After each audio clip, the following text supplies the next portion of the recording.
Life doesn't always go according to plan. Sometimes it breaks you. After a training accident left me paralysed from the neck down, I had to rebuild my body, my mind and my life. I'm Ryan Curtis, and every episode we dig into the chaos that shapes who we become. Before we get into the episode, it'd mean the absolute world to us if you could follow or subscribe on whatever platform you're currently listening to this on. For you guys, it's just a small click of the button, but for us, it's huge to grow the podcast, to get bigger guests on and have more interesting conversations for you. Thanks so much and enjoy the episode. How's it going, everybody? Welcome to this episode of Made in Chaos with me, Ryan Curtis. Today I'm joined by Cara O'Loughlin, a life coach who specialises in eating disorder recovery.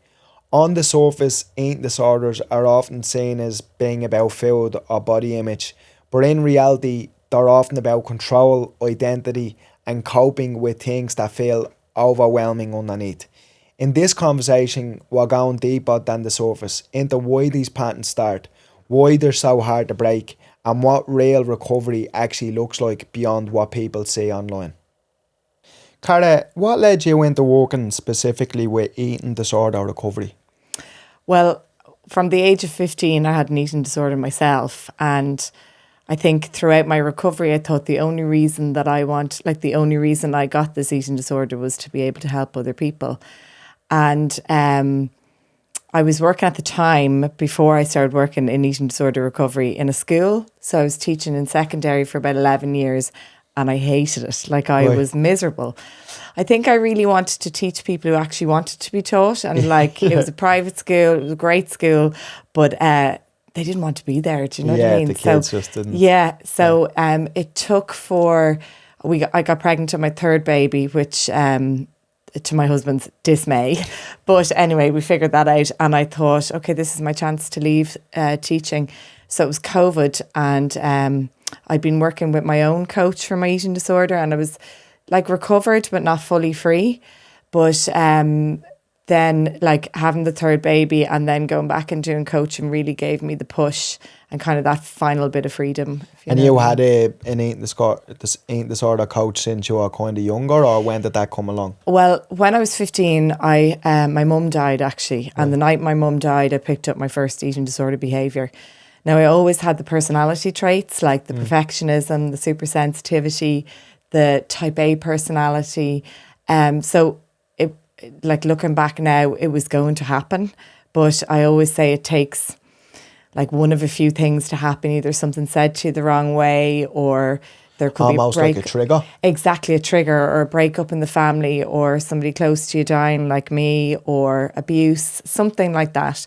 So that was my trigger. And so do you kind of think it's with a lot of people, it's already there underlying, it just an event happens in their life that brings it Absolutely, out? Okay. Absolutely. I see it a lot because I have people who come with their kids, and my daughter and myself. One of my eldest daughter, she's all the personality traits I have. So she'll be the one that I'll have to watch out for because there is a genetic element of it.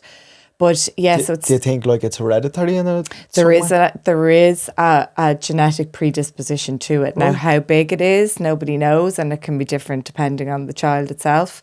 But for me, it was definitely my mum passing away because my centre of security was gone. I mean, I think as a mother, they're your sense of safety and security in the world. And as soon as that happened, my dad is amazing, and there was 5 of us, and my brother is the eldest with cerebral palsy. And I just thought, how are we going to cope? How is my dad going to manage us all, So I think that the only way that I could control things was by controlling what I did with my body, Yeah. So at 15, I was really sick. I kind of went downhill very quickly for about 3 years. I was taken out of school at 18 and I wasn't allowed, the warning was that you can't do your Leaving Cert unless you recover. So I was in boarding school in Dublin and I was brought home, but my dad had his own business, so he wasn't really able to manage what I was doing during the day or see it, And I remember locking myself in my room for 6 to 8 hours a day studying.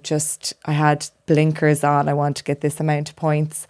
like I said, the perfectionism and the Yeah. type A personality. And then I did get better, only so that I could do my Leaving Cert and go on kind of an EOS Leaving Cert holiday. Yeah. But I knew at the back of my head, after that, now I'll go back to it all. So I went through various treatments. Like I was in Canada for treatment. I was in the Rutland Centre, which is a centre for drugs and alcohol, but mine was for food. So I was with lots of different people, like, you know, there. And I was in an in-person for 6 weeks there. And then I went through a year of treatment outside.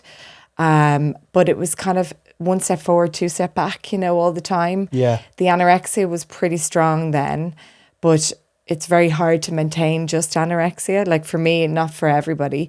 Mine kind of went to bulimia then through exercise and then binge eating. And then I finally recovered through a centre called the Marino Therapy Centre. But I still was in recovery really, or an eating disorder, an active eating disorder, and then kind of recovery, and then full recovery for about 22 years. Right. Yeah. So. And what would you say is like kind of the most kind of misconceptions somebody would have about an eating disorder? That it's about your body and that Right. it's about food. Like they talk about it like, let's say an iceberg, right? And the tip of the iceberg is all the things that we can't see or anything below the water. Or I know it's another analogy is peeling off the layers of an onion. But people only see what's on the top, like the person's weight, the person's size, what they're eating and not eating, but they're not seeing all the thoughts and the feelings, the emotions beneath that. So, like, I mean, I lived in a very small body at one point for many years, but then when I was kind of a normal-ish weight, that was when I was at my sickest. Like, Really? I remember in the What, treatment. like mentally or physically? Physically, really. Right. It was like, you know, we had to get our bloods taken every month in one of the treatment centres, and my bloods were always nearly one of the worst out of, you know, I don't know how many people were there, but there was a good 40 or 50. Even though I looked normalish, you know, it was just my bones had taken such a hit because when I was 15, I got my cycle, like my menstrual cycle, Okay. and then it didn't come back till I was 29. So Right. all the damage Okay. was done. I was told I wouldn't have kids for 10 years. I was told I'd never have babies. But so yeah, there like that I had osteoporosis, which then went to osteopenia, and just 2 months ago I got my first bone DEXA ever to say that my bones are at a normal Oh my God, shape and amazing. size for my life. Like I've never had that. So Brilliant. so yeah, it was the bloods. I was on thyroid medication. So it just shows you that it's actually not about the food. It's not a vanity thing at all. Yeah. Somebody is really suffering with their Because I mental suppose health. from somebody from the outside, you would think that, Yeah. you know, like Yeah. for just looking in from the outside, it's like obviously they want body composition to be a certain way, or Yeah. do you Yeah. know? Yeah, it needs to be that you need to put on weight. But like, even I remember, you know, my dad, and God love him, like he just didn't know how to deal with me. It was like, why don't you just eat 3 meals a day? As simple Yeah. as that could be. What people don't realise that so much of it is about control and that the person is deeply unhappy. Like I remember in a centre that I was in for years, it was called a condition. You know, and that the eating disorder was actually a condition or a dis-ease, that something in your environment is eating you. Yeah. You know, and I loved that. Yeah, and why do you think like that some people go towards something like that, and then I suppose like other people go towards drink and drugs and stuff like that? It is quite interesting, isn't it, to think that like some people just head towards drugs and some people head towards like an eating disorder, I suppose. Yeah.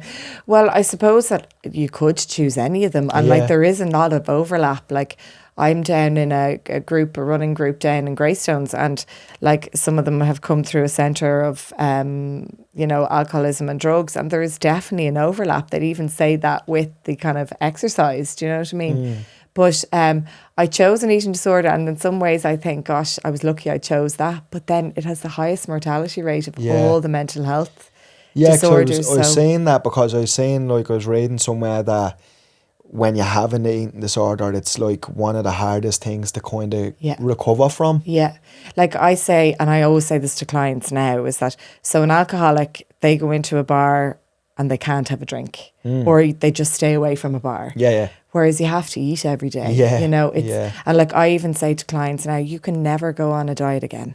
And like I can never go. I know, and I feel it in my bones. I will never go on a diet again because it's just too, you know, it's just too fine a line, if you know what I mean. Yeah. So, and that was easier for me back in the days that I was in treatment, because we were just told don't buy a magazine, whereas now it's everywhere on Instagram. Yeah. Like I really feel for people who are trying to recover now, because all you have to do is flick on your screen and they're saying eat 30 grams of protein at every meal, you know. And this is the perfect body and that's the absolutely, perfect. yeah. And now you're seeing even, you know, underneath somebody's name, AI, and like maybe a teenager doesn't know that person is AI and not a real person, you know. Well, that as well, but you also understand with social media, like, let's be honest, there's a lot of editing apps and absolutely, and you know, filters and you know, very rare, not very rare, so let me rephrase that. It's like a lot of the time what you see on social media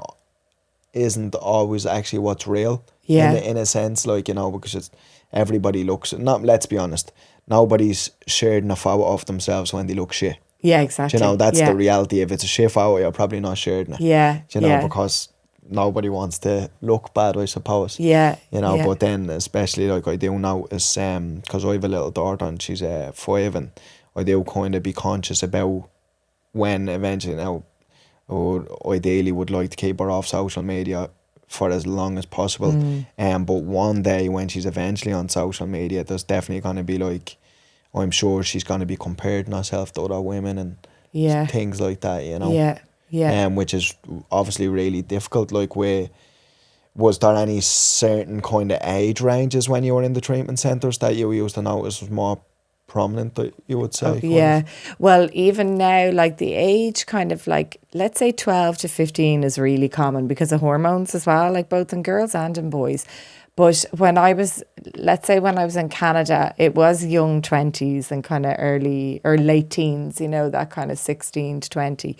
But it doesn't, there's no age limit really. I mean, I see now people who come to me are actually my age. Like I'm 44 and I'd see a lot now who it's followed them all their lives. You know, they might have started when they were in their 20s and then they had the responsibility of having kids and that kind of, you know, that overwhelm of being responsible for other people. And now they're eventually going, I don't want to pass this on anymore, you know.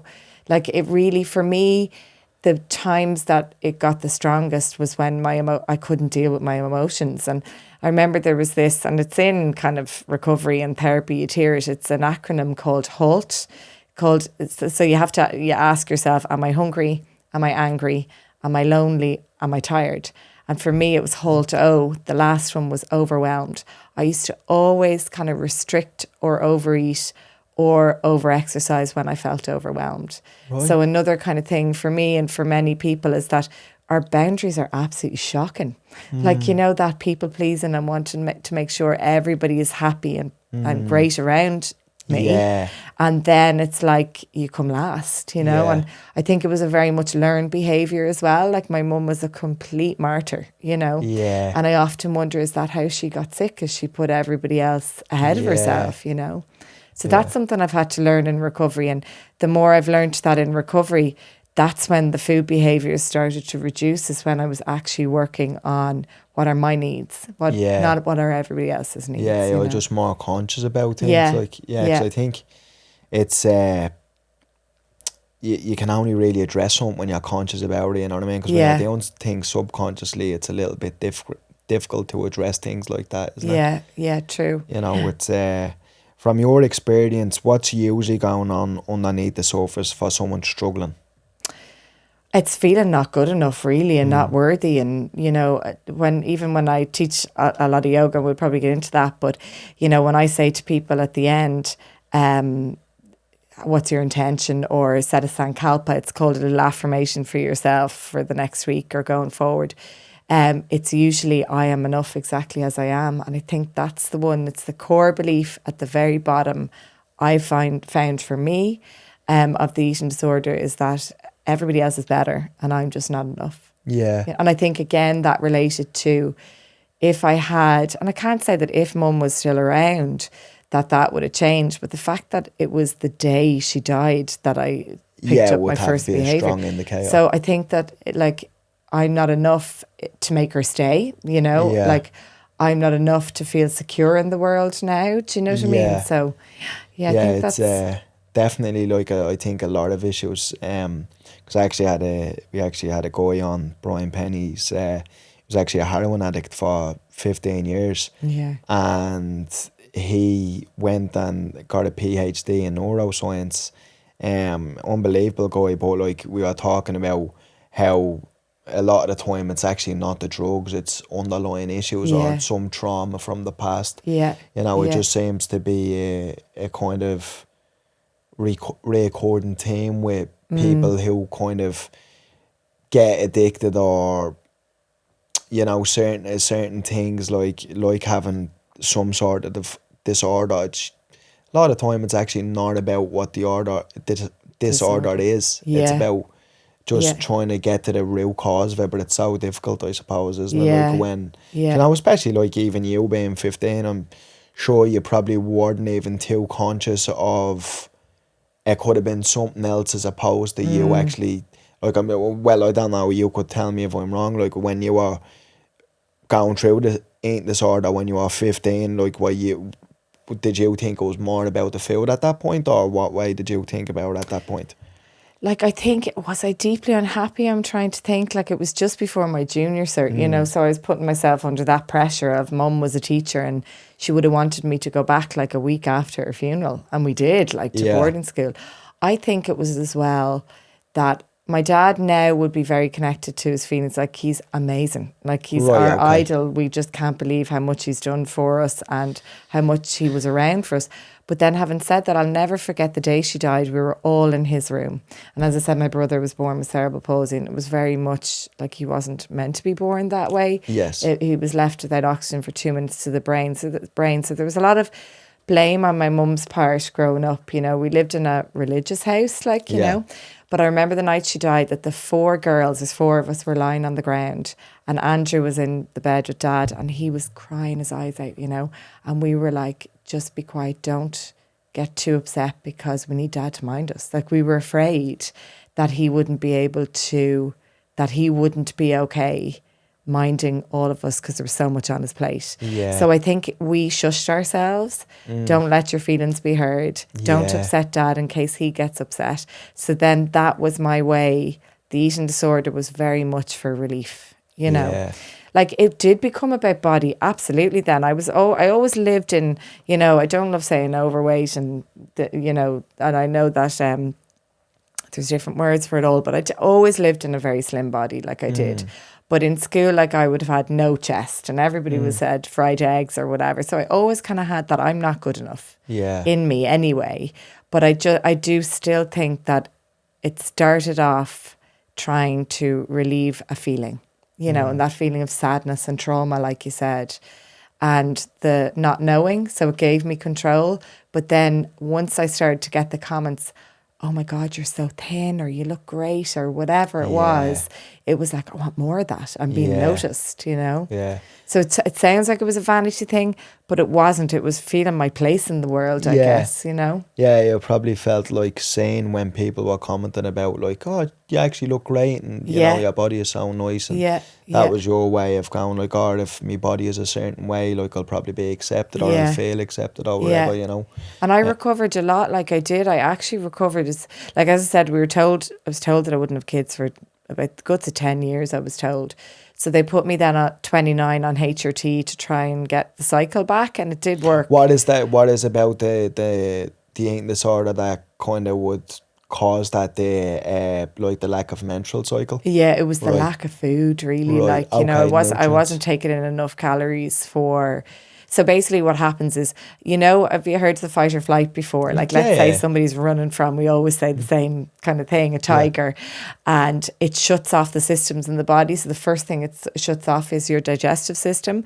because the rest of your body needs the energy to run from the tiger, right? So it goes to your arms and your extremities, like your legs and stuff. So it shuts off digestive system. So a lot of people with eating disorders will get a lot of IBS, and it kind of follows you around for years, unfortunately. But then it shuts down the fertility system or the reproductive system. Right. So that's where it had gone with me. Like, it was my thyroid. It can go to immune system, heart, you hear. That's why when they say that an eating disorder has the highest mortality rate, a lot of people actually have heart attacks from when they're very, very, very low weight. Right. So for me, it would have been the fertility system. So I never had a cycle. So that's why the bones went so bad as well. So at 29, the HRT was the hormone replacement therapy to give me the hormones that were stopping ovulation, let's say. So they only had to do it for about 6 months, and it did kickstart everything. So I got married at, I think it was 30. And I'll never forget, I was in a cafe in Blackrock, and, you know, I wasn't feeling well. And I was like, what is going on, you know? And I had pregnancy tests, and I went into the bathroom, and I gave them to my husband in like a kitchen towel. And he literally looked at me, and the first thing he said was, oh no. And he put his head in his hands, and I was like, sorry, what? 10 years I've been told I wasn't able to have kids, thought I'd never have them. And he was like, I thought we'd have another year. And I was like, you asshole. Yeah. I was so excited. He wasn't, like, to be told that for so many years, you know. And, so I recovered and I always said I recovered in a non-pregnant body, and I was working in the area and everything. And then after my first 2 kids, it came back, and I couldn't believe it. Brilliant. But I think it was lurking in the background, you know, and that must have at that time been such a relief for you, because even though you're getting HRT, there's no guarantees really, is there, you know? Yeah, no, there really wasn't. And like, I remember going into gynecologist, and every month I'd be thinking, is it going to come? Is it going to come? And to be told, like, you're not ovulating, there's no way you can have a baby, you know? And like, we were really lucky. We had 3 really healthy pregnancies, and I never had to have IVF or anything. Unbelievable. You know? But my mum, like, she had 5 of us and about 5 miscarriages. So she was obviously, you know, she kept her babies as much as she could. But yeah, it was the fact that it kept coming back. But see, my first pregnancy, I breastfed them all to about 2 years old. I think that was kind of the perfectionism as well. I wanted to get to this certain level.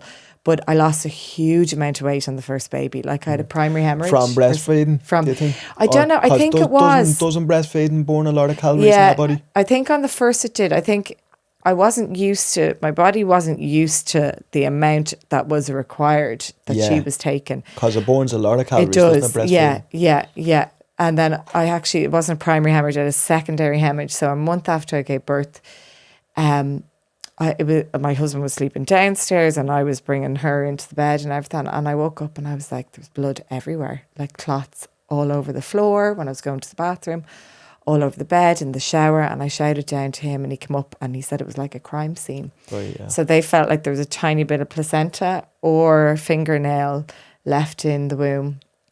And I was lucky I didn't bleed to death. And I lost a huge amount of weight after that. But the problem was everybody was saying it to me again. Then, how did you get back into shape so quickly? Right. Then it got was that triggering for you? Big time. Because it was like, oh, now I'm good enough again. Yeah. You know? So back to that good enough piece. Yeah. Because there's in recovery, there's a lot of words and there's a lot of kind of things that can be very triggering for people recovering, wouldn't it be? Oh, yeah. Like, I remember years ago, my dad came over to visit me in Australia because I had gone with a boyfriend, and like, really, you know, we probably shouldn't have been together much longer. So my dad came out to rescue me, kind of. Right. And we went to Tasmania, and I remember that I had to ring every B&B the night before to see what they were going to be giving me food-wise, you know, like that level of control. But I remember he said to me one day, you look really well. And I actually was so upset. I wanted to hit him. Because to me, and I've heard this many times from clients, is that you look really well means you've put on weight. Oh, really? Yeah. Right. Yeah. Like, even though he got used to saying, your eyes look shiny again. Yeah. Do you know what I mean? Because he would have been conscious of that, what kind of could be potentially triggering for you. You would have kind of told him certain things that would be potentially Yeah, I guess I probably said to him, please don't say that. And he would not, Yeah. he'd be saying, but like, that's a compliment. I said, Yeah, but to yeah. me, this is the way I'm taking it, you know. Yeah. Whereas Because I it is, had because to you can sort of, understand kind of like, you know, like I'd even say to somebody, oh, you're looking really well, unbeknownst to not, I don't even mean anything by it. I'm just like, oh, you look really good. Like, you know what I yeah, mean? Not that you looked better than yesterday or you looked better than yeah, last week or just like, just look really good. yeah, You know, yeah, I suppose I wouldn't be conscious of thinking like somebody else thinking deeper into it, I suppose. yeah, that Do you it's know? about their weight or Yeah, size. Yeah, yeah. It'd be yeah, just kind of sometimes just something you say in passing as well, yeah, isn't it? yeah, But obviously in a situation like that where I suppose if I had a partner who was going through a disorder, I'd have to be very conscious of yeah.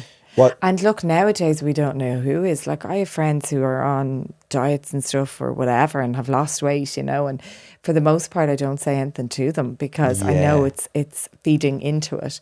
But there would be one or two that, you know, they'd be really good friends, they've worked hard, and you know, I would say, but I do know as well from working in the area is that yeah, I'd be very conscious of who and who not to say that to, because it yeah. does feed into it and it does make them think. Would you be even conscious about that with somebody who you would say wouldn't have an eating disorder? I've only said it to one best friend because she's very good friends of mine, and I'm like, she's changed a lot, put a lot of work in, and I feel nearly it's not nice to say nothing, Yes. but she knows that it was really hard for me to say Yeah, because it's what I'd be telling everybody not to do. Because yeah, let's say if the people might have an eating disorder or mightn't, it just does make them feel like I wasn't great before, so I have to keep on doing this. Do you know what I yeah, mean? So I often say, even to my own kids, like, my kids have no idea that food has to do with bodies. Body could potentially change because of food, because I want to protect them as much as I can right. in the home. Now, when they go out into the big bad world and, like you say, social media and everything, I won't be able to. Like, But so what you're kind of saying there, like that they would, like your kids currently probably wouldn't be conscious about if they overate that they could gain weight. Is that what you mean by exactly, that? yeah, Right. yeah. But what I mean is that I would kind of feel is that your body is the least important thing about you, Yeah, you yeah, know. yeah. And Yeah. so, if, for instance, it happened I have an 8-year-old, so I have 3 kids. One is 5, one is 8, and the other is 11. And the 8-year-old, they're all quite light. Like, genetically, that's the way I grew up. That's the way my husband grew up. And there was one little girl in her class, and no one wanted to lift her. And Abby, my daughter, came home and she said it was really sad. I won't use names on this other child because no one would lift her because they said that she was too heavy. Come on, we'll lift Abby. She's lighter. And I thought, that poor child now, because Yeah. that could potentially be, if that kept on happening to her, that Yeah. is definitely a trigger for Yeah. somebody if they have the personality of vulnerable, Yeah. super sensitive. And they don't just have to have that. She's just a little kid. She's not even. Yeah. I'm sure she's not even thinking of like, oh, they'll not lift me because I'm heavy or whatever. But it's going in somewhere Oh, absolutely. subconsciously, is what I Yeah, mean. yeah. That she's And probably they gonna did have to say deal she's with that. too heavy. So, Right, okay, yeah, so and imagine that right. for another 10, 15, 20 years, you know. Yeah, because like one thing that I do often ponder on myself, like I was a professional MMA fighter, but I do always say like even fighters have eating disorders. Yeah, oh, in a yeah. sense. Yeah. Do you know, like for me it was more about, because I used to restrict myself a lot, eating food, like a Yeah. lot. Can't have that, can't have that, can't have that. Can only eat this on one day of the week, you know, like Yeah. a cheat meal. Yeah. Because our kind of thing was, if we don't make weight, we look really unprofessional, because you have to get to a certain weight to fight, to compete.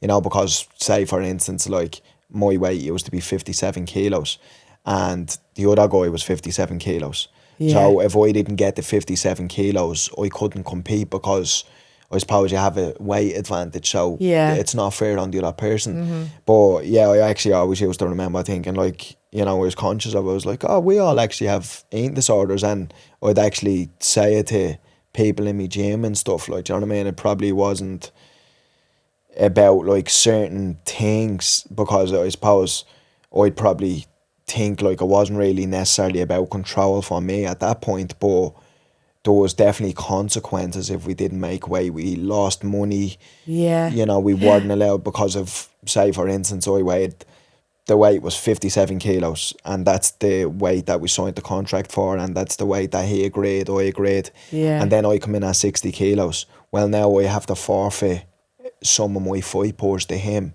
as Okay. a kind of a consequence for not making the weight. Mm-hmm. And as well, like, you're deemed really unprofessional if you don't make the weight. Do you know, like, it's not a good look. And you know, after the fight, would that be then the, okay, now I'll go out and have the cheat Yeah. meals? It's kind of like the binge, Yeah, isn't it? yeah. Like, Yeah. when it really stopped for me, when it came to a head for me, I suppose I remember having this fight, and my mother passed away during me getting ready for this particular fight. So I felt like, to be honest, I never really addressed her death at that time. I never really grieved for her. Yeah. And I don't really drink a lot, and I've never done drugs or anything like that. Would say, like, I've kind of had more, there's not really healthy obsessions in life, but I've had healthier obsessions. I never Yeah. gambled or anything. I was kind of obsessed with the gym and getting better and stuff, and you know yourself, even that to a certain degree isn't good, you know. But I just remember being always hyper focused on trying to be the best person at my weight in the world, like, you know what I mean? That's Yeah. what I used to obsess about all the time. And my mother passed away during that training camp for this fight in particular. It was actually it was a really big fight. Was fighting in the tree arena and stuff. And I actually remember this story, you know. It was after I won the fight, and kind of I wasn't, I suppose, so structured. Hadn't got this laser focus on, I need to go to the gym all the time to train to win this fight and stuff. I was less regimented, I suppose, after the fight, because that was my time to relax. Yeah. And I remember I put on a lot of weight, like a lot. And I'll never forget, it was actually I was in America around Christmas time. I remember after the fight, I had been binge eating.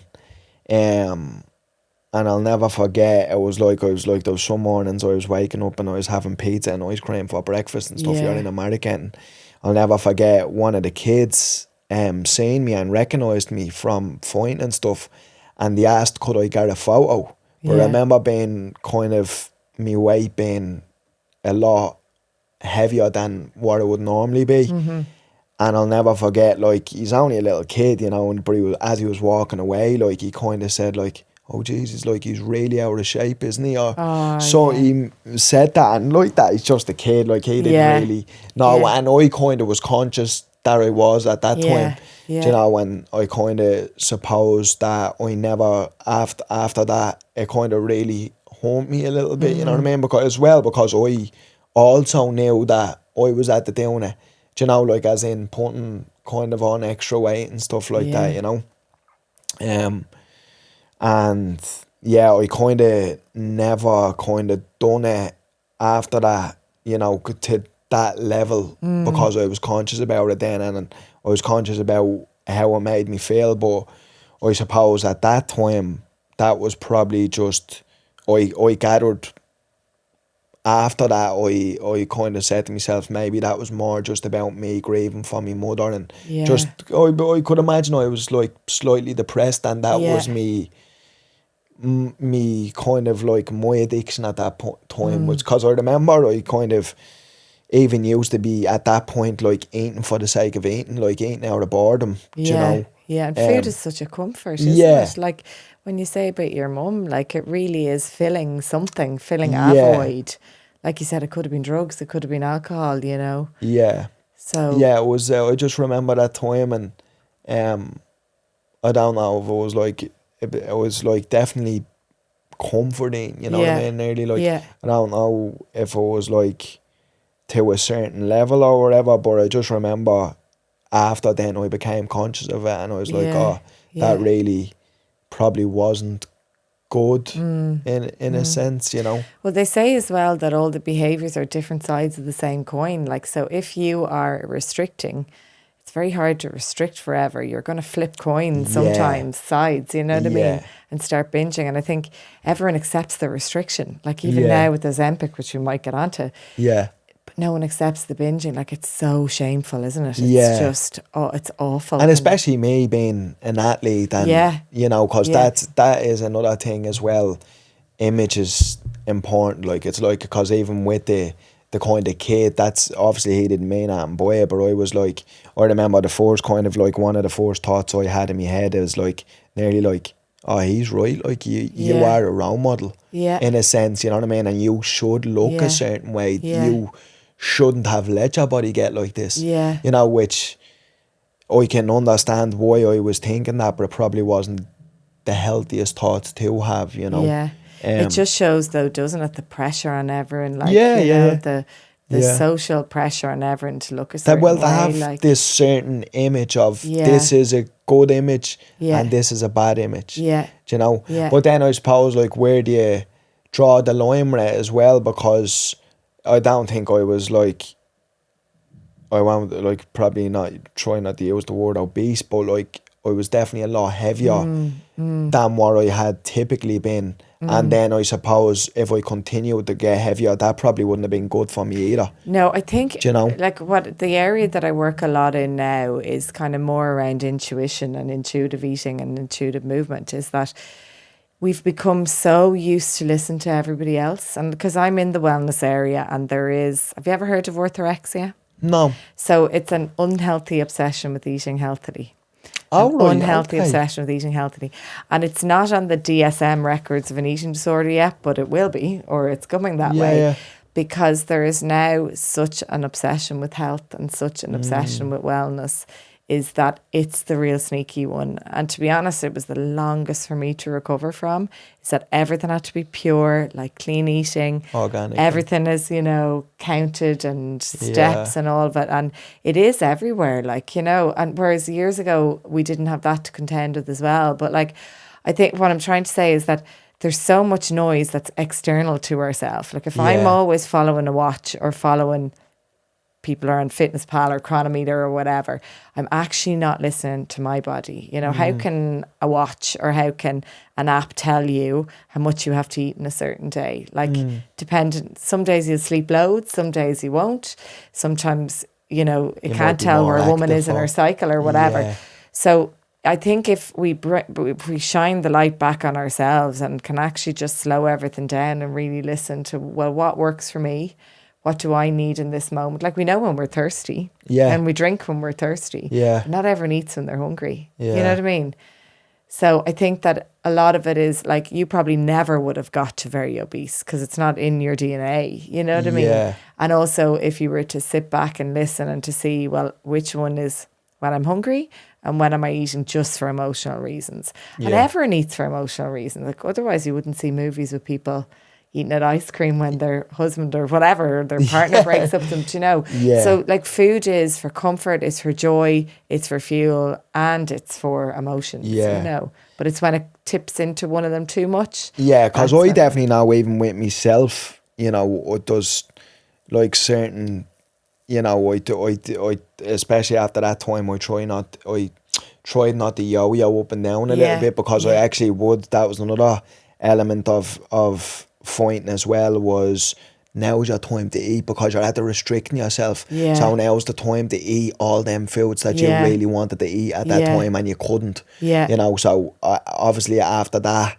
I tried to stop doing that, you know what I mean? I was kind of not restricting myself but not splurging and binge eating either just for the sake of it. Because again, that was a recurring theme throughout my career, was like, oh, now's the time to eat. Now's the time to, like, joke. Like, I used to joke and go, oh, now's me time to get fat. You know what I mean? And I know that's, you know, obviously I'm only more conscious about things like this now because I tore into it a little bit. But at that time when I was saying things like that, I actually just wasn't conscious about it at all, you know? Well, I think it's around like, so let's say diets and people, the statistic is thrown out there loads, right? Is that 95% plus, usually around 98% of diets fail. Like that's mental. isn't Yeah, it? it's crazy. Is Yeah. that like there's a massive industry there worth billions of dollars anyway in the States of how much it's fed into us for it to then fail. Like, I think it's something like, so it's 98% over after 2 years. So loads of people will lose the weight, right? Yeah. That'll last for about a year or 2 years. But it shows that after 2 years to 5 years, people regain the weight and more, which is just, it's shocking. So then it's constantly feeding into, I'm not good enough because I can't even last at that diet. Yeah. So then they give up that diet and then they go to the next one.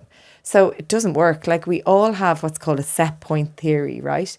I know the weight that I'm at, that my body is most comfortable at, that I'm sleeping, that I'm able to exercise, that I'm not thinking about food, and that kind of just stays in or around the same.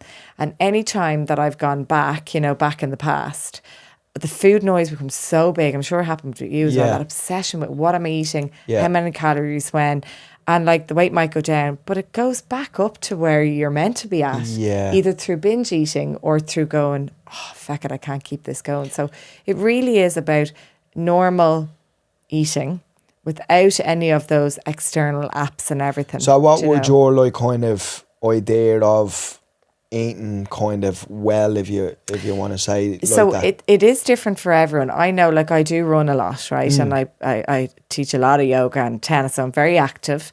I had to give up exercise for quite a long time because of the disordered eating, and one of mine was an exercise addiction. But I'll never forget, like, so I worked with loads of therapists and loads of psychotherapists, but it was when I got a coach, actually. She recovered with me, only I went back. And she said to me, I'm not taking you on unless you are consistent and you come back every 2 weeks. And I was like, flipping hell. It was over the other side of Dublin, and I just had our first baby and then our second. But I knew I kept on just going back into the eating disorder. I really just wanted to keep losing weight, So she was like, you need to, I'm not going to take you on unless you're actually consistent, as in recovering, So I kind of not signed a contract, but like a verbal contract with her, And she said to me, I'll never forget, she goes, what do you love to do? And I was like, I love to move. Like, I feel like my arm has been cut off that I can't exercise. And like, I exercised from the age of like 5. It was my whole life. I played like professional tennis. I was a hurdler, not, the hurdles, and sprinting and everything. And I just felt like hockey, everything growing up, because my dad's 82 nearly, and he still hikes about 40 kilometres a week. Brilliant. He's So unbelievable. active family. So it was not drilled into us, but it was something we all grew up with. You've probably seen that a lot. Yeah, so to stop exercising and only be allowed to potter walk for 20 minutes a day was a killer for me. And she said to me, what is it that you want to do? And I said, I just want to be able to move my body. And she was like, well, then do. And what was kind of stopping you at that time from doing stuff like that? I think I was so afraid that I was going to go back into my eating disorder. But why were you afraid that you were going to go back into your eating disorder by you exercising? It was such an addiction for me. And like, at that time I was through, that's one of the centres I was telling you, and they wanted me to get back in touch with my feelings, whereas exercising had me living in my head, and I wasn't, I always had that kind of endorphin, I guess, that you get from taking drugs or alcohol or that. And unless I was able to actually get into the feeling body, I was always going to be pushing down those feelings of not good enough and of trauma and sadness through my crutch, which at that time was exercise. Does that make sense? Yeah. So I had to give it up in order to be able to feel. So nearly like with the more you exercise, then it was kind of like, was it triggering you to eat more or eat less? Eat less. I think it was more that it was just numbing me. So even if I take the food aside, and let's say there was nothing with food, the exercise was then the thing that was numbing me when the restriction used to. Yes. And then if I exercised loads, eventually I wouldn't be able to keep that up, and I'd end up binging, and then I'd exercise that off again, or try to, So I did need to give it up to have a healthier relationship with exercise and food. So just like if someone goes into a treatment centre, they're given a meal plan, right? So that they're eating, just for example, 3 meals a day, 3 snacks. So you're eating every 2 to 3 hours. It's called mechanical eating, so that you can rebuild a relationship with food and with your hunger and with your fullness, right? I had to give up exercise to build back a healthy relationship with it. So it started back a few years ago with just yoga and with like Pilates or walking. And only since October I took up running. Right.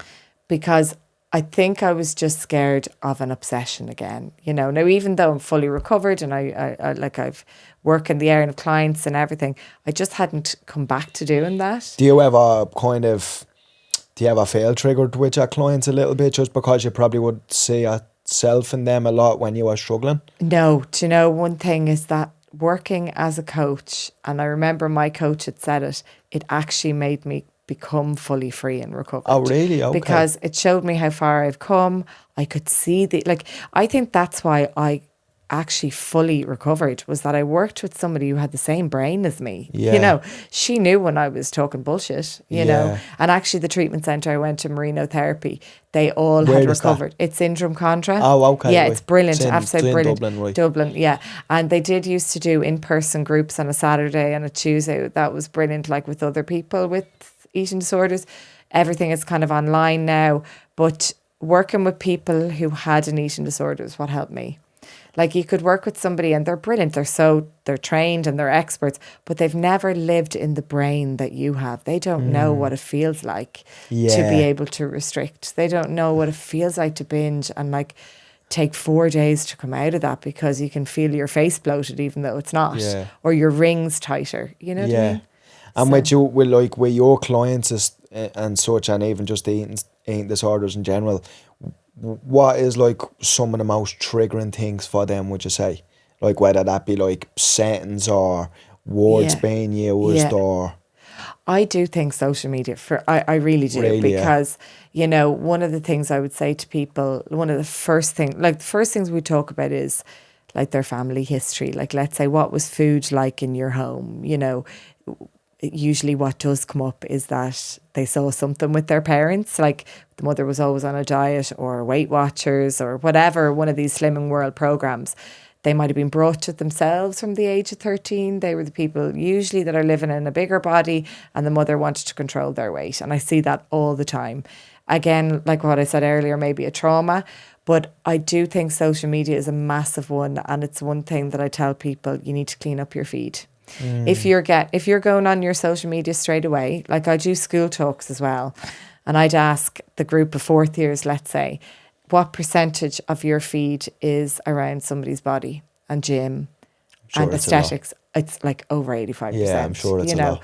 Whereas years ago we didn't really have to contend with that. You know, whereas it is everywhere now, and unfortunately in your face. Yeah, and people were like, oh, the strong, not skinny is great. And I was like, but it is another form of that orthorexia I was saying. Now it's the Ozempic and we're seeing people shrinking before our eyes. You know? What's your thoughts on Ozempic? I think that it's been misused, and I think it is really important for people with diabetes, obviously. I also think that there's a place for it with people who are living in very big bodies. So let's say I had a client who was on it.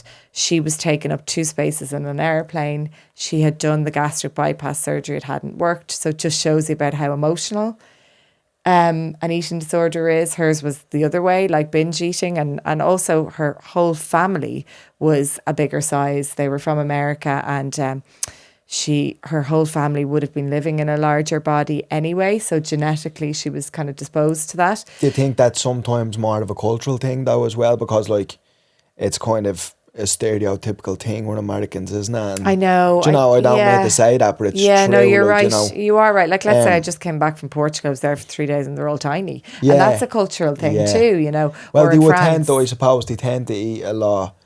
You watch it with them healthier, like salads and... Yeah, and also less... I guess they have a culture around everybody sitting around and eating together in the evening. They really sit down, they enjoy their food, and, you know, there might be less... they have a really long lunch and lots on their plate, whereas here it's tend to be, I think we're all rushing a lot, and it's like grab a sandwich and then another snack 2 hours later. And, you know, but what I mean about her with the Ozempic is that she needed it because, you know, her heart health was what they were worrying about. Yeah, absolutely. She couldn't walk. Like, she could not walk 10 minutes because of her size. Yeah. But now people are getting it on the, let's say, black market or whatever you want to call it. they're not getting it from a doctor, because if somebody is a certain size, there is no way a doctor is giving someone Ozempic who's a size 10, you know, but you are seeing it. Like, there's a picture, if you put into Google, I think it's the before and after of the cast of, what's your one with who's a green witch? The Wizard of Oz? No, it's the new one. Wicked, Wicked. Wicked. If you put into Google the before and afters of the cast of Wicked, it's actually shocking the difference in them. So they're trying to show before and after Ozempic. Oh, Sorry, right, okay. like it's a few of the celebrities there. I won't name names, but it actually is pretty shocking when you see. And they were all slim people anyway, and now, like, you know, you're seeing ribs and you're seeing shoulders, and so I'm afraid for my daughters, like I am, and for my son. A quick word from our sponsors, The Ink Factory. If you're looking for the best tattoo studio in Ireland, The Ink Factory in Temple Bar is one of the highest rated tattoo studios in the country, with over 5,000 5-star Google reviews. They're home to 30 expert artists, including award-winning talent covering every style from fine line to full custom pieces.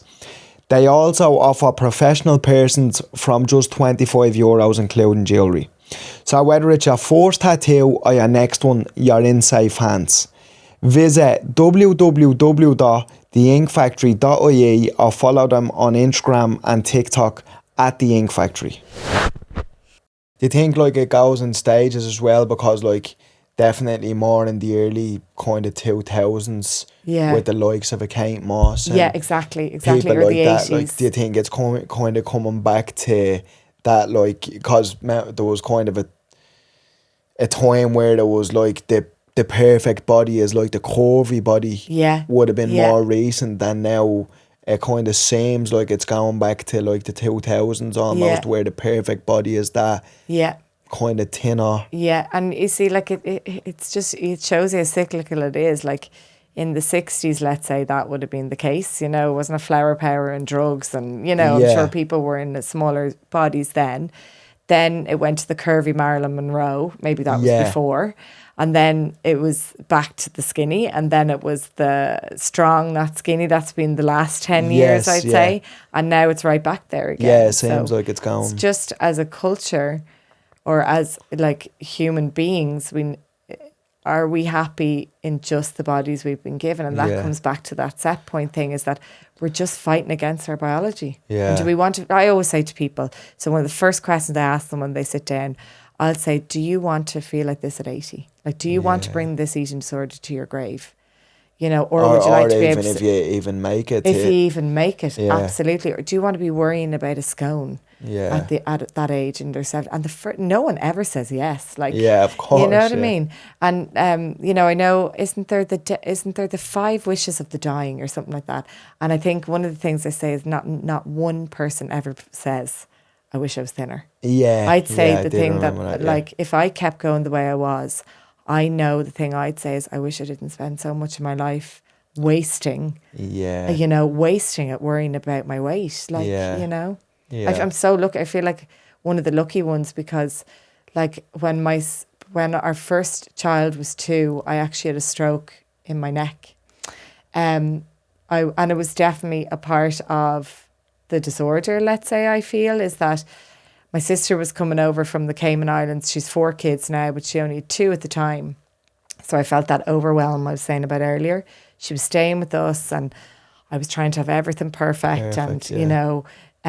would you kind of like have been a kind of a people pleaser, if you will, growing up? Oh, 100%. Right, okay. Yeah, and like we were meant to be going with my dad and my sisters and her family to Brook Lodge for the night, right?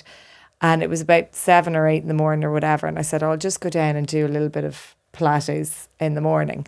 It was really simple. It was really gentle. And I was doing it's called a forward bend, like touching my toes. And I felt something in the middle of my back. And it was like a pins and needles sensation. And I got it about 3 weeks before when I was teaching a private. And I got up to make porridge and I dropped the saucepan. And the whole left side of my body lost power, like from my hand up to my shoulder. And then on the right side of my lower back went completely numb. Like you'd see it if I was to put my hands even there on the table. I have total muscle wastage there. Right, okay. But I got this pain in my neck that was like unbelievable, just unbearable. My daughter Darcy was up in the bath, but thank God my husband was there because she was only 2. And so there was, all the power was gone on my arm. I couldn't use my hand or anything. And my dad was like, "Oh, but you have to," like, he wasn't saying you have to come to Brook Lodge, but he was saying it's booked and we're all going and she's we're all home. here, yeah. I thought I'd just clipped something on my neck. So went to Brook Lodge, felt horrendous, took painkillers that night. I felt dizzy. I didn't feel well. I was like, I can't pick up anything with my hand. But like, to other people, it's mad that I still went, you know? Yeah. And I remember them all sitting around having a gin, and I ordered one because I felt guilty for not having one. Didn't drink it. The next morning, I was walking. My husband was sitting at a separate table. He loves my family, but we're a lot. We talk a lot. You know. So he was sitting at a table for quietness, and I remember walking from the table with my family over to his, and I could feel side of my face droopy. And I was like, oh my God, I think there's something serious going on here. His brother at the time was a GP over in England, and he said, I think she's had what's called a cartilage embolism. It's really rare in humans. It's more common in animals. And it took 6 months for it to be diagnosed. Like, I went for brain scans, for MRIs along the whole body. And I went to a top neurologist over in the Bon Secours over on the north side. And with his 80-year-old mentor, they said, let's do a CT scan with a dye. And they saw a little lesion stroke in my neck. So what they felt was a tiny bit of cartilage went from the middle of my spine and blocked an artery in my neck, and then just embolized or dissolved into the bloodstream. So I couldn't I couldn't move my neck for nearly the guts of a year. Right. I was told I'd never do yoga again. Was told I literally wouldn't be able to have a child again. I got pregnant a month later, which was really stupid, but I wanted a second child. But I literally did what you did. I said, like, I'm going to fight this, and I'm very consistent anyway, which is probably the eating disorder. But I went to Reformer Pilates every week, and I remember the physio, she'd known me because every June I was in with an injury. She just put her hand on my neck and she said, this is not going to happen again. It was an absolute freak accident, because I was scared to do anything. Yeah, of course. You know? Understandably as well, though, you know. Yeah. So I do feel that the disorder had something to do with that, like with the osteoporosis and the osteopenia. And so what I mean is that an eating disorder can put the body through absolute hell, really, without you knowing it. And what do you, like, what's happened mentally when someone knows something isn't healthy, but they still can't stop? Because I'm sure, like, with a lot of eating disorders, people actually know this isn't good for me, but for whatever reason, they still can't stop doing it. You know, because obviously it's not as easy as, or I'm just going to not do it. You know, there's obviously a lot of underlying things there. Yeah.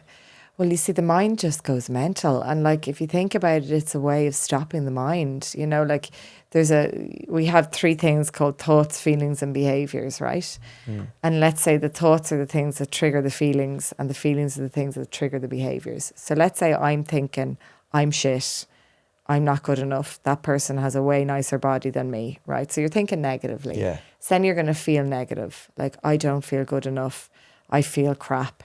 You're not going to do a nice behaviour then. Would you say, like, a lot of sleeping orders come from a lack of self-worth? Oh, 100%. Right, yeah, okay. Yeah, and then you're going to behave in that way, like over-exercise, binge eating, or restriction. And it's a way of kind of relieving those negative thoughts or those negative feelings. So you do, like, let's say the binge, you don't feel better after, and you know that from the past, right? But you do feel great. And I hate saying that out loud, especially on a podcast, because I don't want people to go and do it. But the restriction, there's a certain numbness to it. There's a certain endorphin, and the same with exercise. The binge, you feel invincible about that time, because you're numbing. Like, if somebody's eating that amount of food, they're not in their right sense of, they're not in their right mind. But the shame and the guilt comes along fairly quickly. Same with bulimia. Yeah. You know, is that I have clients who are bulimic now, and, you know, one who's pregnant, and, you know, to the outside they think, how can they do that when they're pregnant? But, like, they're trying to release a feeling. It's a feeling of stress. It's a feeling of frustration or anger or loneliness or sadness, you know. Yeah. So you're always going to feel better initially when you get that feeling released, but then the guilt like and a the shame. little dopamine hit almost. You know? Absolutely. Yeah, absolutely. I'm sure. That's why there's such a massive there's such a massive link between eating disorders and things like ADHD, neurodivergency, because in somebody with ADHD, they're looking for a quick dopamine hit that perhaps they could get from sugar, right? Yeah. But they also could get that from restriction or binge eating, yeah. Would there be much correlation between eating disorders and people with OCD? Oh, huge, massive. Oh, really? I only Yeah. listened to a podcast about it yesterday, actually, Right. on something called the full plate. There is OCD can actually be masked as an eating disorder and vice versa. Okay. Remember I said at the beginning about perfectionism and type A personality? Because I definitely think I have a touch of OCD, I would say. Yeah. I'd like to think it's not, it doesn't dictate my life or control my life, but I definitely notice with little things, like if they're not a certain way that I like to do it, it kind of bothers me a little bit. Do you know? So I know I definitely have a touch of it. I like to think it's not in an unhealthy way, but I suppose everybody with something like that likes to think it's not unhealthy. Do you know what I'm saying? Well, like I always say, my poor child, the eldest one, is cursed because my husband has he's, people will laugh, but he has OCD tendencies, and so do I. And the things that are great about that is that you'll always be clean. You'll always have a tidy house. You like things done a certain way. But then, on the opposite of that is inflexibility. Do you know? And I see that, as I said again, with the eldest, like she's so competitive, and like that's a great thing. And so were you, by the sound of things. But if you're not able to lose. And like at the moment she's nursing a ligament injury, she's sports day on Friday, and I cannot say how many times a day she's asking me, do you think I'll be able to do it? Can we ice my foot? What painkiller? And she's in tears over it, and I'm like, you're only 11. So there's that little OCD. Could it be masked as something else as she ages?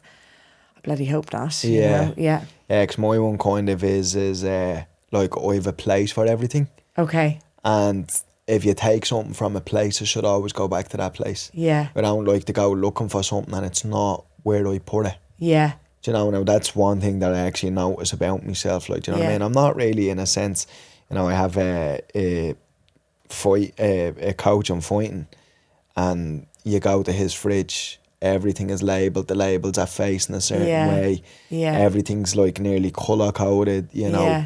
I do kind of joke with him about it, but I'm definitely not like that. But I definitely notice that I like to have everything having a place. Yeah. Doesn't necessarily need to be like facing a certain way or even kind of neat, if you will. Like it just needs to be in that place. Yeah. Almost, But it's control, isn't it? And then the question to ask is that, like, was that before your mum's death, or was maybe your mum or your dad, did they have a touch of that? Do you know what I mean? Because it is hard to kind of pinpoint, isn't it? What's hereditary and what have you learned and what's just natural in you. Yeah. Like I know somebody, I was only talking to a lady yesterday, she came with her daughter of 6, for worrying about, is this potentially something she's going to have? 6? Yeah. But actually she's starting to realise that it's more the OCD. So then it's coming out in different ways, like food, and I'm not eating that because that's a treat food or whatever. But it could be about anything. So I think that it's actually not a bad idea people getting help with it when they're younger with a psychologist. What would be kind of the younger age that you've kind of seen people with eating So I disorder? can't see anybody really under the age of 16. Do you know, I wouldn't work with anyone under the age of 16. But it does eating disorders. Oh, totally, yeah. Oh, yeah, 6. And actually some of the different podcasts that you can listen to it on it, 6, 7, 8 are very common ages now. And that is generally either something hereditary like the OCD or the control, or maybe something that they're seeing.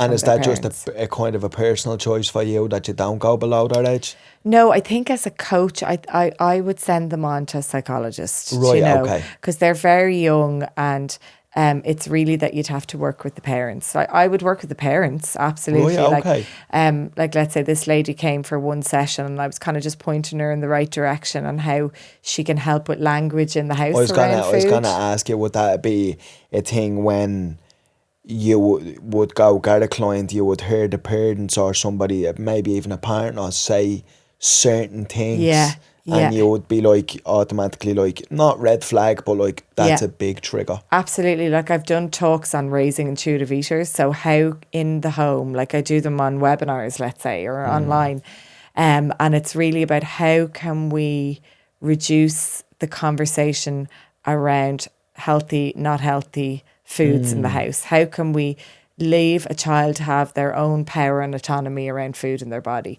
For instance, let's say you're at a dinner table, and we probably all grew up like this, and it's like, you're not leaving the table until you finish the food. Yeah, well, or else when I know one with me growing up would be, you're not getting the ice cream or the treat. Absolutely. Yeah, or even the word treat, right? Yeah. Like, things changed dramatically in my house when my eating disorder was gone, because I restricted sugar so much on the first child. You know, I remember like literally nearly hopping on a beach with a friend who was bringing the jellies and the Pringles and all that to the beach, and like the two kids were nearly hankering over them because they didn't see them as much at home. And I realised then, I'm doing something wrong. Because it's like, it's nearly like a thing, like, and I try to be conscious about that, because if you do come to my house, for the most part, even the kind of sweets or kind of candy, if you would like, would be healthier versions of that. Yeah. Do you know, they'd be probably more like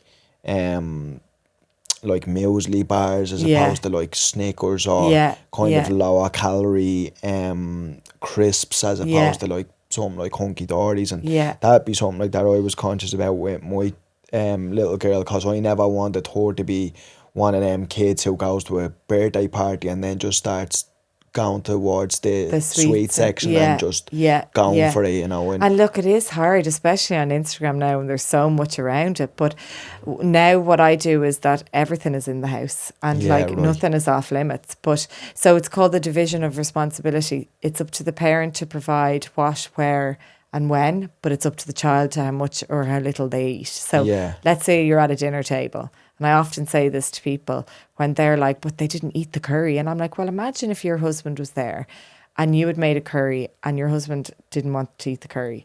Like, are you going to tell him to shovel another 2 spoons into his mouth? What's he going to tell you? Like, he's probably going to stick his finger up, you know. That's effectively what you're doing to the child, though. What if they've had a big lunch and they're not actually hungry? What if they don't like the taste of the curry? And I've seen it, like I've seen, and I won't say it with who, just in case they're listening, but I've seen their children nearly gag with the parent feeding them more and more food. So you're taking away their innate hunger. So the word innate means that we're all born with intuition. Right. We all know when we're hungry and we're full. But well-meaning caregivers and you know, and parents get in the way of your hunger, like by saying, have another spoon of broccoli. And what about a kid though that kind of would just be happy to eat kind of junk food if you would like all day? Yeah. So, how do you kind of balance that? Yeah, so this is why... Because I don't know, I'm just saying, sorry for cutting you off, I'm just saying, like, when I was a kid, if I probably had been given the option of eating ice cream 24, I probably would have done it. Yeah, but you see, there is the difference, is that we're not giving them... we're not saying, okay, you can just eat sweets and chocolate all day, right? So remember the division of responsibility. It's the parent who chooses when, where, how much and what, okay? Yeah. It's the child who says how much or how little they want to eat of it. So, for example, I have one child who's an amazing eater. She's 11. Okay, you could say it's because of her age, you know, because she wasn't probably always that great an eater. Second, the middle, Abby, she's an okay eater. She knows what she likes and she knows what she doesn't like. My third is shocking. Now, he's improved, right? But he is, and I always say in my talks, he is literally my best science experiment. So when I stand up there on the stage and chat to people, I'll say he loves sugar. He absolutely loves jellies. He asks for something sweet all the time, right? Do I give him something sweet all the time? No. I do have the word no, but I also have the word yes. How do you manage it? Like, just for example, like say with your son, like give an example of like... breakfast, lunch, or dinner, or whatever. I just assumes I assume from what you've just said there that he would like something sweet every day. Yeah. So, for example, in your case, how much of something sweet would you let him have per day? Would you like, say for instance, would you let him have something sweet every day? Yeah. Right, and how much then, if that's the case? So the only thing is that if I say the exact amounts, other people listen. Right, okay. So one thing I'd say is that, so let's say for breakfast, right, he might ask me for something sweet after his breakfast. And I'd say, we're going to school now. So I'm not going to give you something sweet now, but I'll give you something sweet after school, because if I give it to you now, you might get a bit angry in school and the food that you have in your belly won't last very long. So I do talk to him like, your blood sugars are going to fall. Now, he doesn't understand that, but I will say that, like, look, like, I'm not going to give you a packet of jellies at 8 in the morning, because, you know, I don't want you to be angry with everyone in your class an hour or two later. Now, he'll give out. He will give out. Yeah, of course. But I do also, I am the parent, you know what I mean? So that's part of that division of responsibility. It is up to me what I give him, right? He'll come home from school, and what I love to do, and I say to many parents, especially your daughter's 5, they're used to these plates that are kind of like divisions, you know, like in Aldi or whatever. And you can have a certain area for fruit, a certain area for veg, a certain area for a sandwich. You can do that on a normal plate either. So I'll give him his toasty, I'll give him some fruit, some veg, and then something sweet. And it could be 2 things that are sweet. Yeah, right. Then he'd say to me, just for an example for the listeners, I want something else sweet. And I'll say, we're not going to have anything else more. Right now, the kitchen is closed because I know he's not hungry, right? He's had loads of food. But we'll have something else after dinner. And I'll give you something sweet after dinner. In the grand scheme of things, even if I do give something sweet after dinner, which generally is the case, he is eating a full balanced diet. Like, he has loads of fruit, loads of veg. He loves that. I'll always make sure that on that plate, if I am giving jellies or that there's nuts or something like the fat or the protein that's going to help balance all the rest of it out. Some days there's not. He's just getting an ice cream at 4 o'clock and there's not. I don't overthink it. I do listen to him. Like, you know, he has a greater propensity for sweets than the other 2. That could be age as well. I'm sure. It's developmental as well. But my main thing is that I'm going to protect his relationship with food, and that he knows that, you know, all foods have a place, you know, and to take the sweets down off the pedestal. I know a girl who's doesn't give anything to her kids. Nothing. Yeah, I don't. Right. And she says her little son, who's now, I think, 9, she's like, if I don't give him anything, his behaviour is so bad. Okay, fair enough. But he is up on that counter getting the sugar bowl. Yeah. So do I want that, or would I rather give? Because you don't want to make it taboo either, don't you? Exactly. Yeah. And also that men now, there's a huge amount of eating disorders around men. I'd rather them have a more balanced approach to food, and that there's place for everything, you know. You know, something that I done with my daughter was baby-led weaning, I know, at that time. Yeah. You know, and was kind of try to give her, like, kind of, you know, we'd, like, I'd eat salmon a lot and eggs and stuff like that, and just introduce her to, like, small things, because I know growing up, definitely for me, like, I probably wouldn't have been the most adventurous eater, I would say. You know, definitely, definitely I wouldn't have been, I'd be very apprehensive to, I used to, and sometimes I still do, but I'd eat with my eyes, you know, if I didn't like the look of something, I'd be like, oh, I'm not having that, you know. But isn't it amazing if you think about now how you are? Like, I have a friend who, she said, and even her sister said, that she was the worst eater, like she ate nothing. And now she's vegetarian, eats everything. So I think as parents, and of course we do, we worry so much about it. Yeah, it's only one tiny part of life, you know what I mean? Yeah. And at the end of the day, they're all going to leave the house. And if they have been restricted a lot when they're younger, they're going to go mental when they're older. They're going to be at McDonald's. They're going to be outside the shop. I do feel that mine are not going to be, and I don't know, like they might be, but I don't see them going and buying bags of Haribos behind my back, because they know they'll get it when they're home, you know, but they'll also get all the other stuff, you know. I think if you don't, I don't know, you'll be able to tell me a little bit better, but I say, like, if you make it like real restrictive and real like, oh, you can't do it, it's nearly more curious as to why am I not allowed? Why is my friends allowed? Or, and the thing that I see is that if you're thinking about somebody who has trauma or has any of those things I talked about earlier, like type A personality, OCD, like you said, real perfectionistic, and all it takes is the trauma or whatever, they're then going to go to that food that they weren't allowed because they see it as a comfort. You know, like I do have clients who have come in with their kids and they find wrappers in their room, and I will say to them, are you giving sweets? Oh, yeah. And I'll say, do you feel like you're giving them enough? Maybe not. Like, is there any language around the house that is restrictive? They're going to be the kids that are bringing sweets to their room. Would you, like, especially for kids and stuff like that, would you more of a, like, have a kind of, not a system, but something in place that, like, they would probably get more sweet things every day, but like small amounts of it, or like say a treat on a Friday? No. So, like, they do get a sweet thing on Friday in their lunchbox because the whole school does. They're not allowed it other days.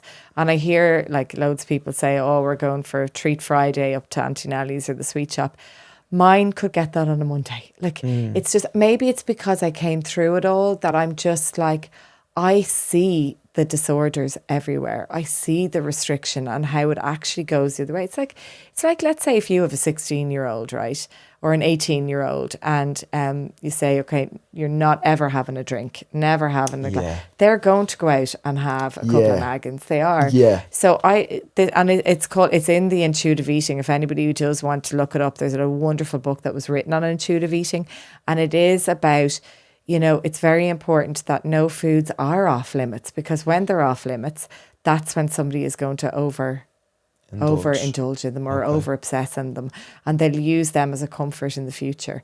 I just want, you know, the way that what I'm doing in my house and many of the dietitians and intuitive eating dietitians will do is that, like, it's moderation. Isn't it? Like Finn is not having sweets all day long and only sweets. If he and also there are kids out there that won't eat very much. They're called ARFID. Have you ever heard of that? No. It's called it's a restrictive feeding disorder, basically, that they'll generally have. I think it's under 10 foods. I think it's only 8 foods. So that's different. If somebody's child has that, they will need to seek professional help with a dietitian, especially who's specialised in ARFID. But for my child, I always knew there's a good 30 to 40 foods he eats. Like, there are a lot of foods he doesn't like yet, right? But I'm not going to make a massive deal over a little bit of sugar every day. There's a lot worse that he could be doing. And say, for instance, like you've just said there, there's a lot of foods that he doesn't like. Like, say, for argument's sake, he never liked veg. What's the process because don't they say, like, it's a good few times of trying something, whether you actually know whether you really like it or dislike it. What's like a process with something like that in terms of you trying to introduce new foods? And foods that you probably deem like, oh, these are foods that he should be having. Yeah. See, do you know what? I know, like, dietitians will always say, is it 30 times or something like that, and to keep putting a little bit on their plate and that.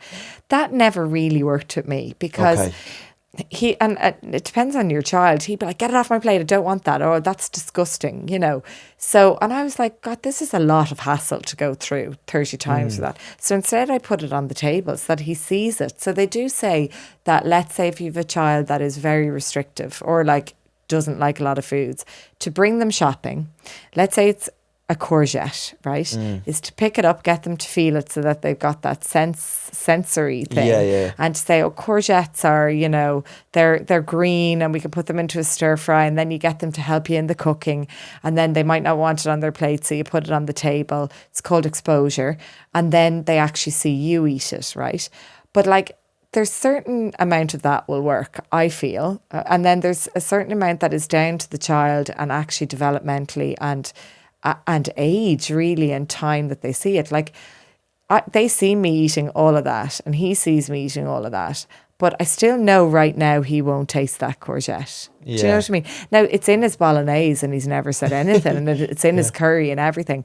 But I think if somebody has a lot of sensory issues, and Finn doesn't, but people who are neurodivergent, let's say, and have a lot of sensory, they're probably not going to do that for quite a long time. But dietitians would say to continue doing it. Like, let them see you have it, maybe. Put it on the table, but he doesn't have to have it on his plate. Because there's some just kids, more exposure. Some kids will go mental at that. You know, do you know? I don't know if that's the same with your daughter. Yeah, it's more exposure, I feel. Yeah. What's something someone struggling might not want to hear but needs to hear?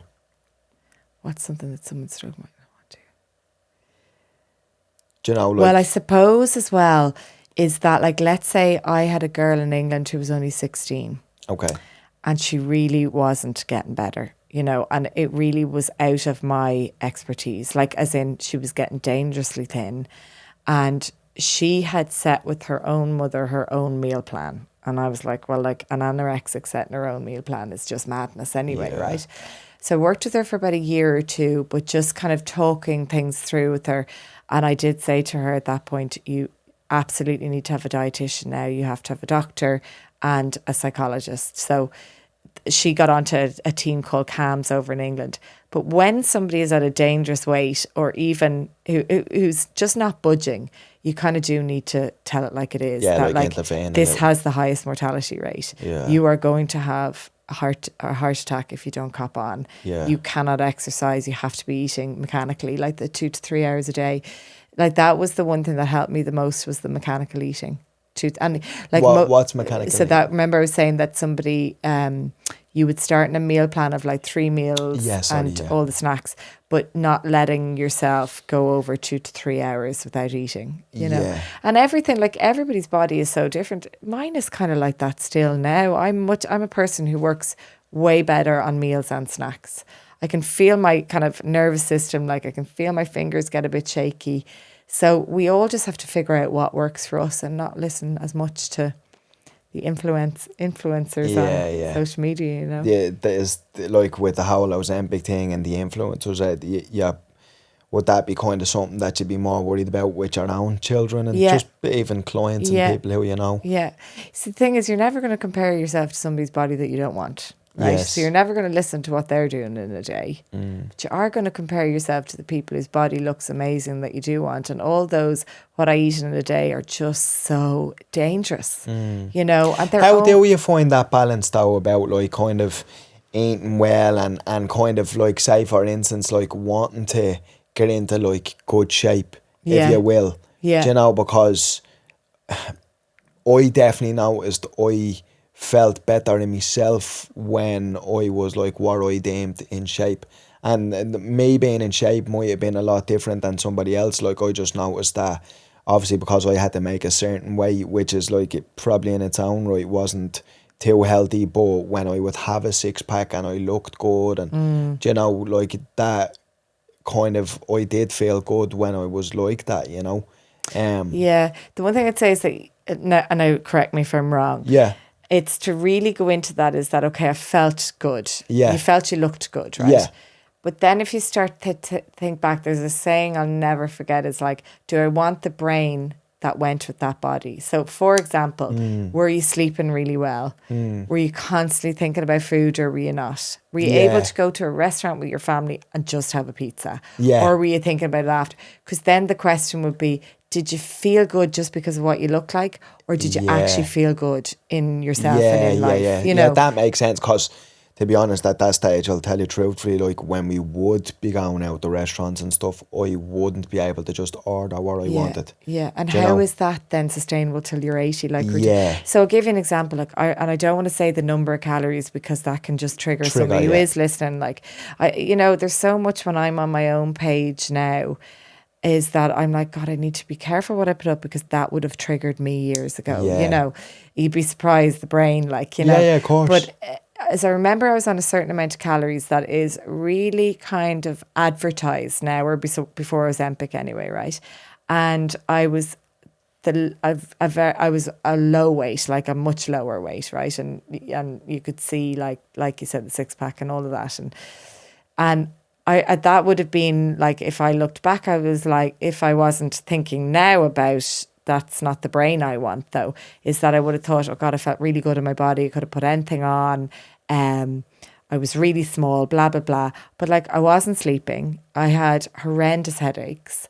I was constantly thinking about food. I was putting everything in the night before into Fitness Pal. I was binging every week, because I couldn't maintain that level of calories.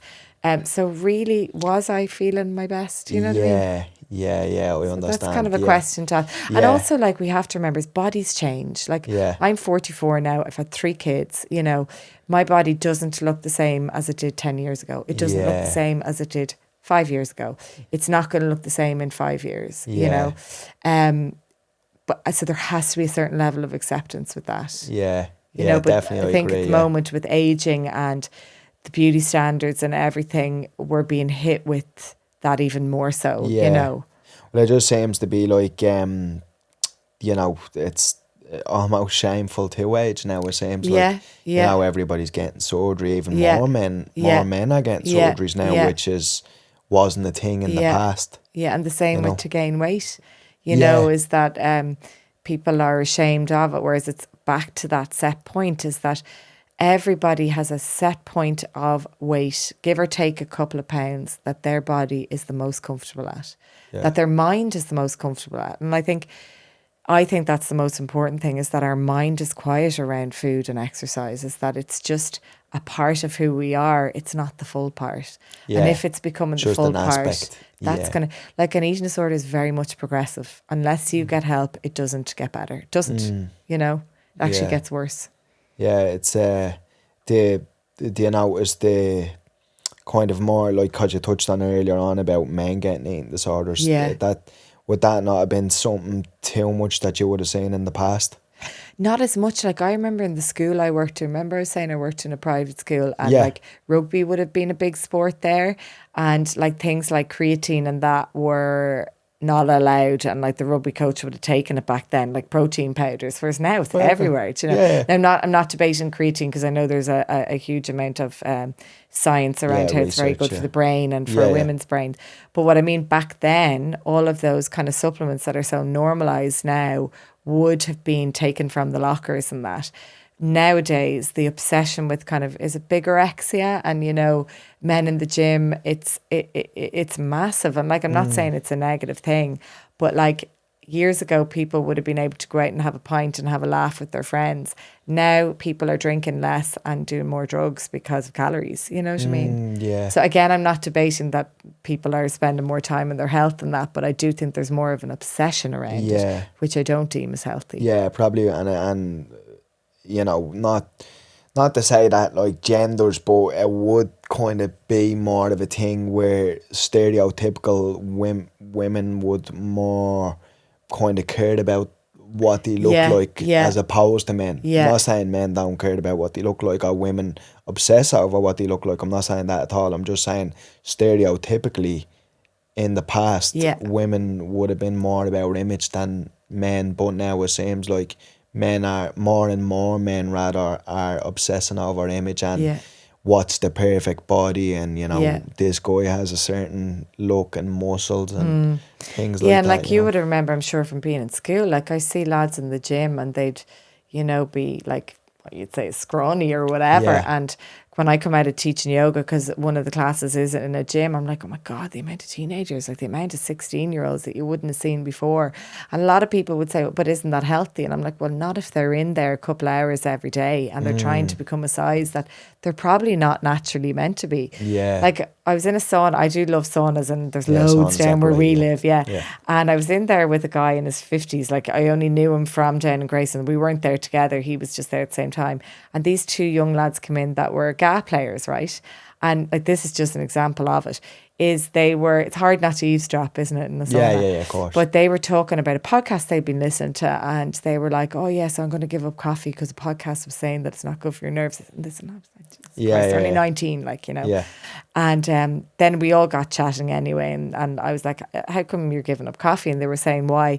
And I said to the other guy in his 50s, who was actually a recovering addict, was like, lads, would you just go out and find a few women and have a pint? Yeah, And I thought it yeah. was so funny, because I was like, but it's so true. Yeah, 'cause Like, it's there probably is true. it's just, Yeah. it's the control and the obsession. And there's so many things in our culture now that are kind of exasperating that, if you know what I mean. I know, but sometimes it is a double-edged sword, isn't it? Because,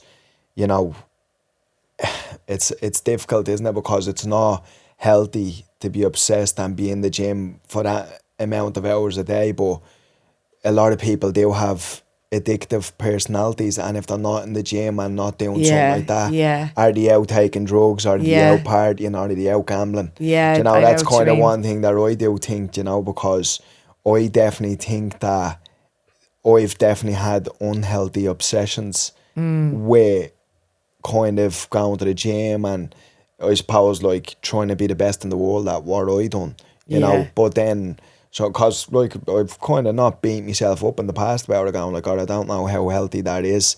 But then maybe a justification would have been like, but does people in your family or your friends are out taking drugs and partying, would you Yeah. kind of rather being doing that, you know? So that's kind of something that kind of, it's a difficult line to walk as well, because I mean, would I rather, if it was my son, be in the gym for a couple of hours or be out partying? But it's not, because I also understand obsessing over that is not good either. Yeah. Do you know? So that's kind of something that I do think about. Like, you know, I suppose there's better obsessions, but any obsession is not really good, to be honest. Like, you know, no matter the obsession. Yeah, and I suppose it's just showing how balance is so important. Like, Yeah, balance is everything, like when really, you go isn't it? away, you go to I just find when you go to Europe, like let's say France or Portugal or Spain or that, it's like you look there and you're like, they've got it right. Like you go to the supermarkets and there's no, like when we were over in France last year and there was a post I put up, I saw no like skinny yogurts, no like protein on everything. It's just not there. Yeah. It's just more about like normal food products, you know what I mean? Like natural, and I'm not saying natural everything, but also there's very little gyms over there. They're more just about movement for joy, movement for What love. do you think about, though, like going back to probably what we were touching on earlier on culturally, like, you know, because you would see more kind of, if you would like kind of, what's it like, would petite be the word that I'm trying to, without trying to say anything, like in the likes of Italy and France, where Yeah. like, you know, I know with me, I tend to know my body, and I kind of like, if I was having certain amount of foods, like, what am I trying to say? Like, if I had more of certain kinds of foods, I would tend to put on more weight. Where like, it seems to be like in some countries people are more genetically predisposed to certain. Do you know what I mean by that? Like in France and Italy, they kind of, everybody always seems like they're in shape naturally. Yeah. Do you know, like, because one Yeah. thing, why I'm saying that is, one thing that I was really astounded by, like, was in Italy.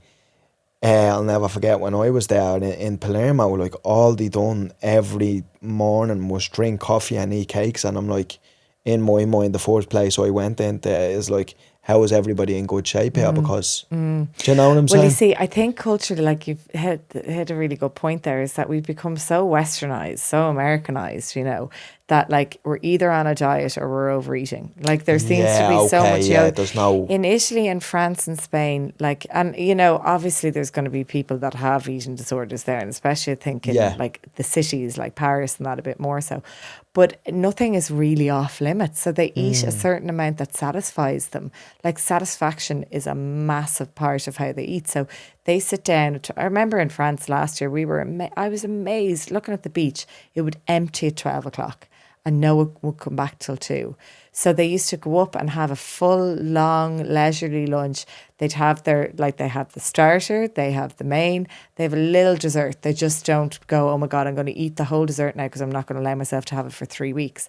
There's the difference. Yeah. It's like allowing themselves, like I was saying in the home, little bits of what they really want every day, and really tuning into the hunger and the fullness without the guilt, because Yeah. that's the way they've been brought up, you know. Yeah. They sit around the dinner tables at 9 and 10 o'clock and they easily could have a glass of wine a night, but they're not having 20. Yeah, it's a lot You of know, culture. they're Yeah. having a little bowl of ice So I cream. even seen I was watching this thing in the blue zones where Yeah, where they live the longest. Yeah. And I remember them saying like that they only eat till they're 80% full. That's in Japan, isn't In it? Japan, yeah, and that's right, and they all satisfaction. live till they're like over 100. Yeah. Not all of them, but Yeah, yeah. an overwhelming amount.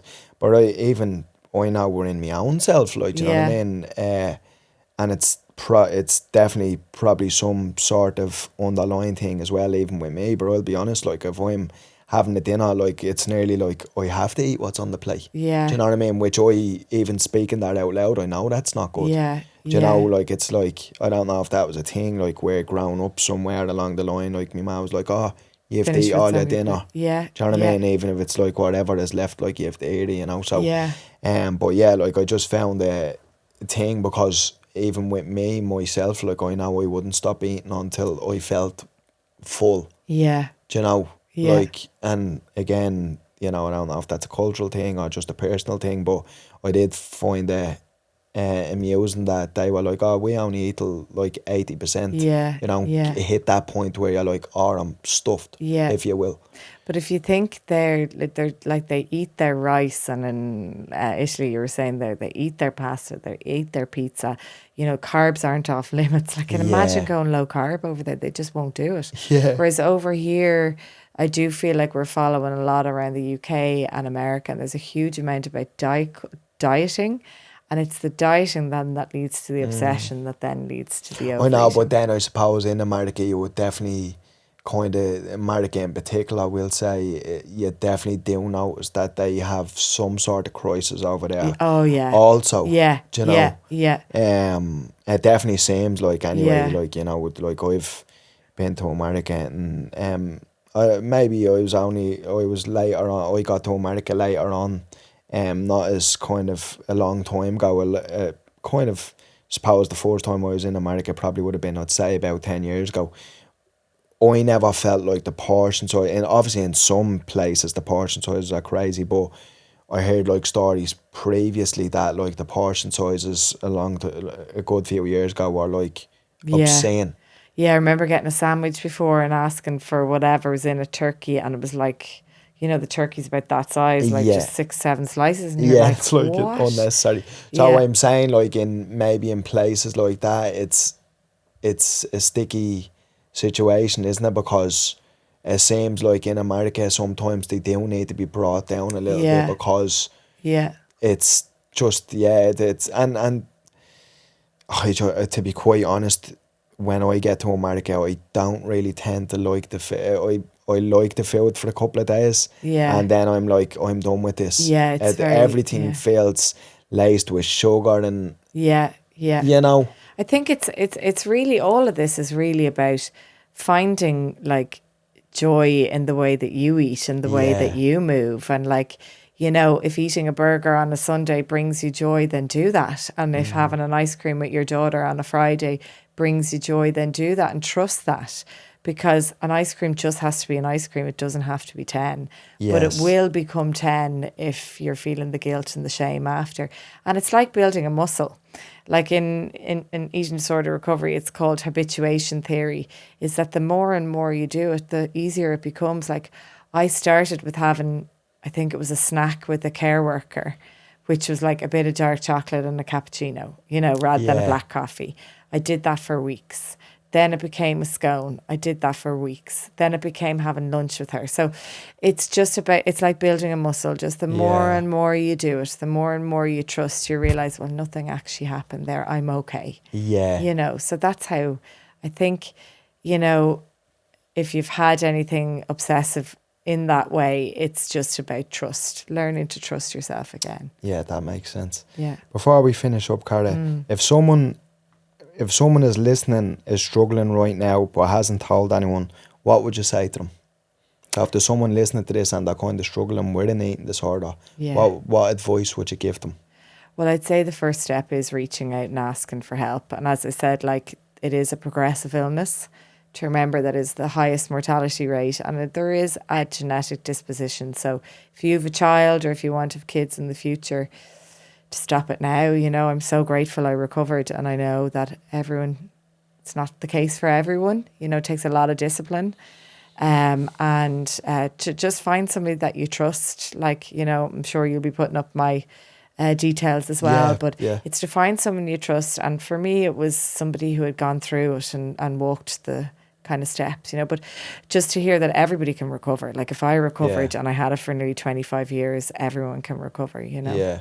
Yeah, because I think like something like that is very important as well, because I suppose coming from someone who's been in, lived and knows Yeah, the thoughts, you yeah, know, because I think like there's a lot to be said to speaking to somebody who's knows exactly how you're feeling yeah, and why you might do the things, the behaviours that you're doing, you know. yeah, yeah, Because like that, like coming from somebody who probably haven't really been through that, like I know like I would be more what would more inclined to respect your opinion as somebody who's versus somebody who hasn't. Not Yeah. that I wouldn't respect someone's opinion, especially if they are educated on it, but I just know that I'm like, oh, but you know exactly how I'm feeling and why I'm doing this. Do you Yeah. know what I'm saying? Yeah. Yeah. Like there was a saying I remember somebody said years ago when I thought I was looking at others in a group and thought like, how can I get there? And it was kind of a healthy competition, if you know, like motivation or inspiration, which I'm sure you are to so many people. But they had said, nothing tastes as good as recovery feels. And I was like, that is so true Yeah. looking back now. Like to have no food noise is, I would take that any day over like having gained a little bit of weight, you know, like Yeah. I remember when I really wanted to have kids and there was a lady in the Merino fertility clinic and she said, you just need to eat a Mars bar. Now she was saying you just need to gain a little bit of weight and then you'll have a baby. And I remember my therapist said, it's half a stone, Cara. Like you could have kids for the rest of your life just for gaining this amount of Yeah. weight to help you do it. So It's not a big trade-off, I no, suppose. but at the you end know. of the day, it is choice, and you know, we all just have to choose ourselves, really. You know. But no, thanks so much for your time. Thank Cara. you I so really much, Ryan. appreciate it. It was Thank a you. Really great chat. enjoyed it. Thank you. Thank you. Thanks so much for tuning in, everybody. See you again next week.